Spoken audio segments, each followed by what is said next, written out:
Can God really restore the time I've lost? Let's find out together.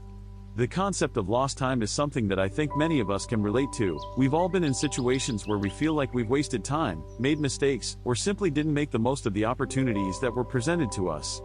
But what's really amazing is that many people believe that God can actually restore what was lost, and that gives me so much hope and excitement for our conversation today.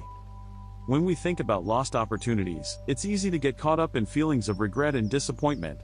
We wonder what could have been if only we had made different choices, or if we had taken advantage of certain doors that were open to us. It's natural to feel this way, and it's okay to acknowledge those emotions. But the truth is, those feelings can be overwhelming and even debilitating if we let them consume us. Regret has a way of making us feel stuck, like we're reliving the same mistakes over and over again in our minds. If we're not careful, these feelings can start to define us and dictate the way we live our lives going forward. We might start to feel like we're not good enough, or that we're somehow broken beyond repair. It's a heavy burden to carry, and it can be really hard to shake off. But here's the thing, God doesn't see us that way. He sees us as beloved children, worthy of love and redemption, no matter what we've done or haven't done. The emotional impact of lost opportunities can be intense, but I want to remind you that you're not alone in this feeling. So many people have been in your shoes, wondering what could have been if only they had done things differently. But the good news is that God is in the business of redemption, and He has a way of taking our mistakes and using them for good. One of the most powerful examples of this in the Bible is the story of Joseph. If you're familiar with it, you know that Joseph was betrayed by his brothers, sold into slavery, and spent years in prison for a crime he didn't commit. Talk about lost opportunities. But God had a plan, and He used Joseph's experiences to shape him into the leader he was meant to be. In the end, Joseph was able to forgive his brothers and recognize that God had used even the darkest moments of his life for good. Another example is the story of the prodigal son, who famously squandered his inheritance on wild living. But when he came to his senses and returned to his father, he was met with open arms and a feast.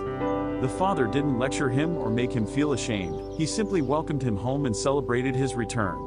That's the heart of God towards us. He's always ready to welcome us back, no matter what we've done.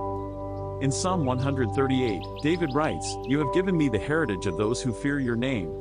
I love that verse because it reminds me that even in the midst of mistakes and failures, God is still working to give us a legacy that honors Him. He's not limited by our mistakes. He can use even the darkest moments of our lives to bring about something beautiful.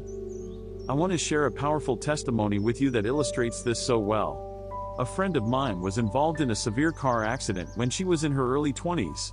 The accident left her with a traumatic brain injury that made it difficult for her to focus, remember things, and even walk properly. For years, she felt like she had lost her sense of purpose and identity. But as she began to seek God's healing and restoration, she started to experience a renewed sense of passion and calling. She's now a successful author and speaker, using her experiences to inspire and encourage others.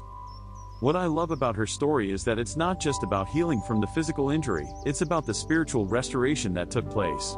She felt like she had lost so much time, but God took those years and used them to shape her into the person she is today.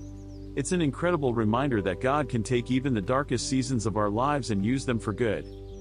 As we wrap up today, I want to reinforce the message that God can restore lost time. He's not limited by our mistakes or failures. He can use even the darkest moments of our lives to bring about something beautiful. I hope this conversation has given you hope and encouragement, and I want to invite you to take some time to reflect on your own experiences of lost time. How might God be wanting to restore and redeem those moments for you? Thanks for watching, and I'd love to hear from you in the comments. What are your thoughts on this topic? And if you're looking for more encouragement on finding purpose in difficult times, be sure to check out my next video.